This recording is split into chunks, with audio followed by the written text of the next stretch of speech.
ऐसा तो है नहीं कि जितनी बार पेपर लीक की घटनाएं हुई होंगी वो सब आपको हमको पता चल गया हर बार।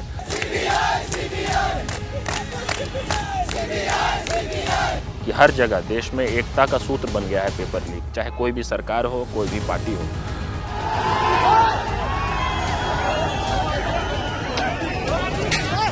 मेरा तो मानना है कि देखिए, देश में दंगे और पेपर लीक बिना प्लानिंग के हो ही नहीं सकते।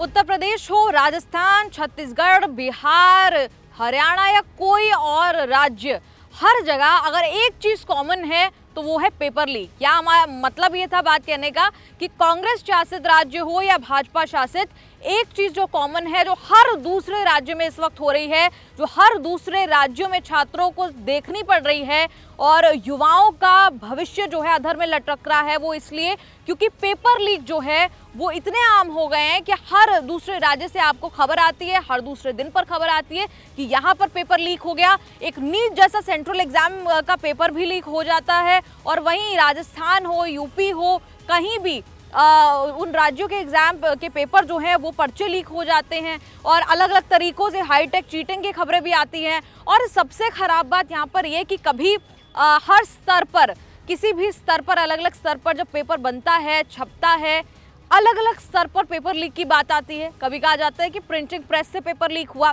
कभी कहा गया कि स्कूल का प्रिंसिपल जो है वो इन्वॉल्व था, कभी एग्जाम सेंटर वालों का रोल आ जाता है, कभी कोचिंग सेंटर वालों की बात आ जाती है।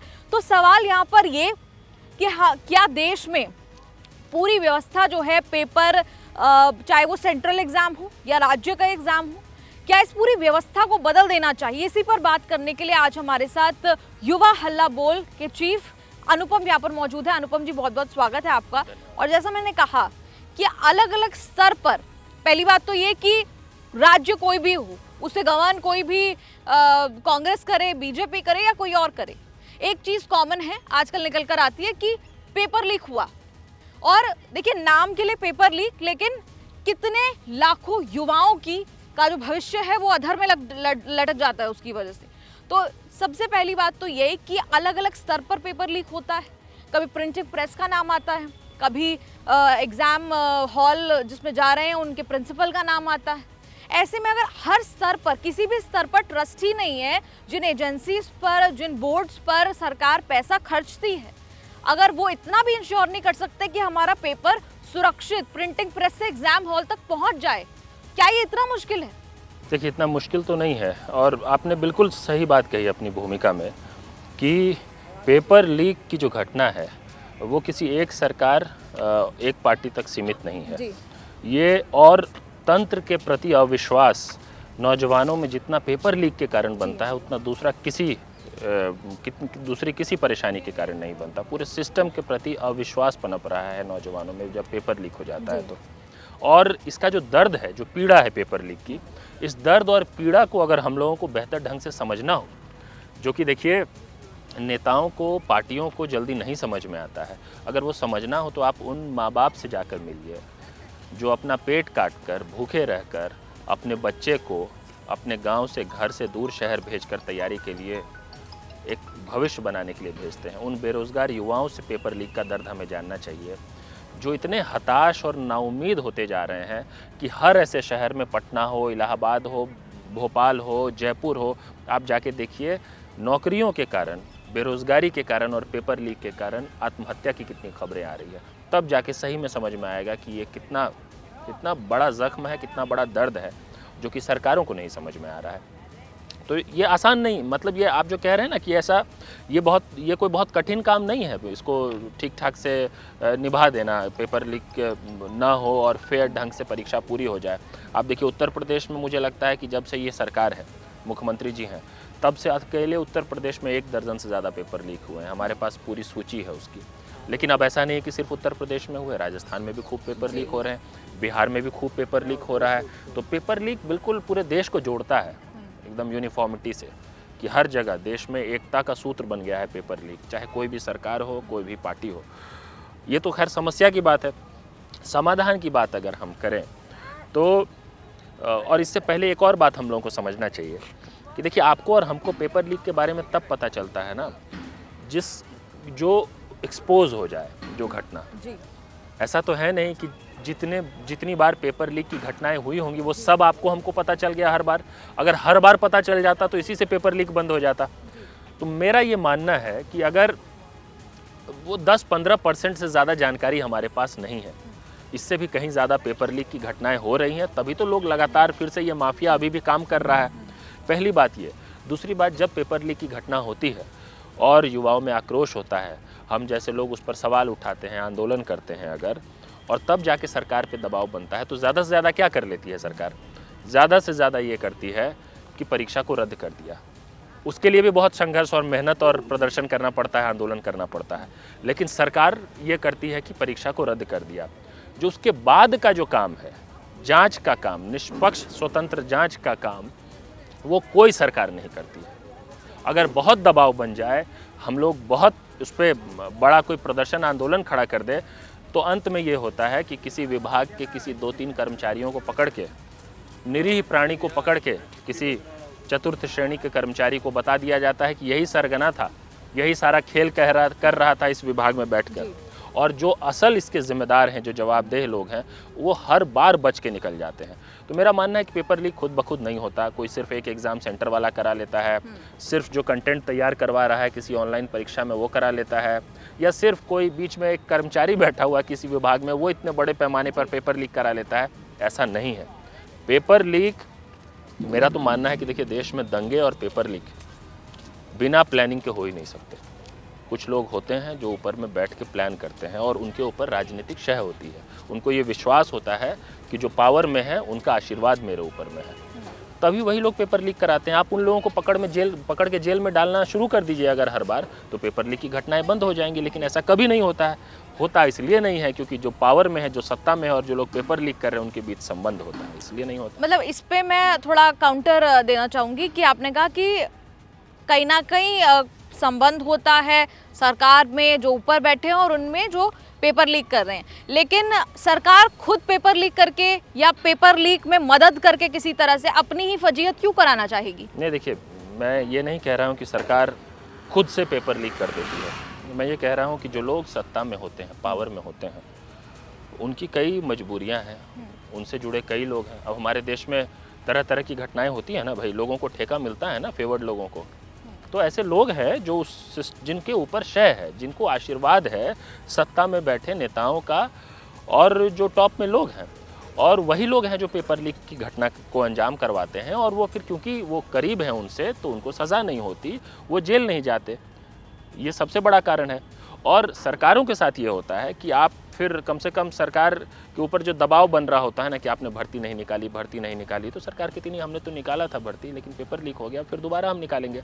तो कई बार तो आप कोई ऐसी भी भर्तियां हैं जिसको बार बार निकाली जाती है और फिर बार बार उसमें पेपर लीक होता रहता है, नौकरी किसी को मिलती नहीं है, सरकार ये दिखाते रहती है कि हम तो भर्ती निकाल रहे हैं। ये सब भी होता है जी।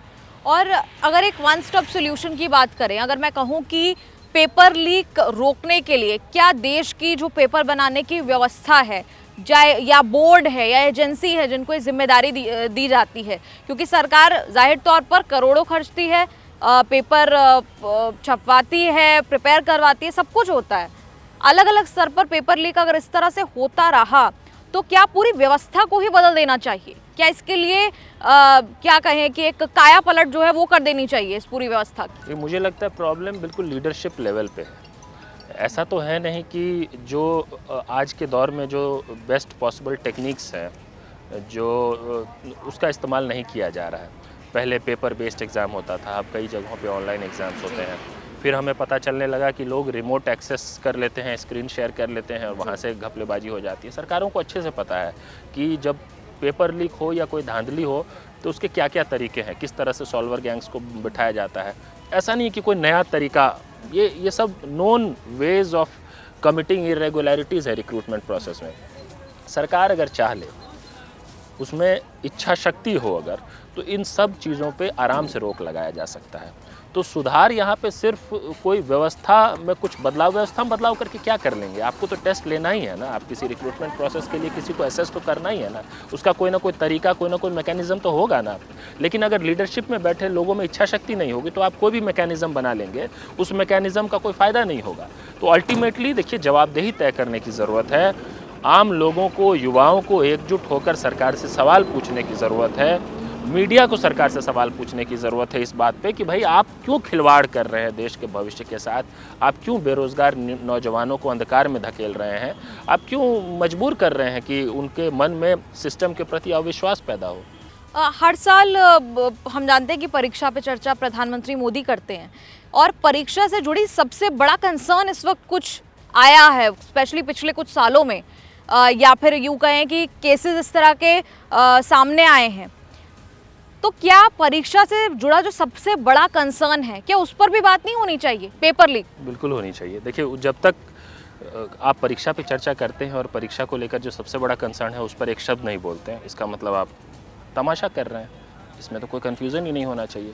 प्रधानमंत्री जी परीक्षा पर चर्चा करते हैं, छात्रों युवाओं को चुनकर बैठाते हैं, उनको फिर ज्ञान देते हैं कि कठिन प्रश्नों के हल पहले निकालिए, आसान के बाद में करिए, परीक्षा से एक दिन पहले कब पानी पी लीजिए, कब सो जाइए, कब उठ जाइए, किनका आशीर्वाद लीजिए, क्या बोलिए क्या ना बोलिए, ये सारी बातें करते हैं। परीक्षा में पेपर लीक हो जाता है, इस पर कभी वो कुछ नहीं कहते।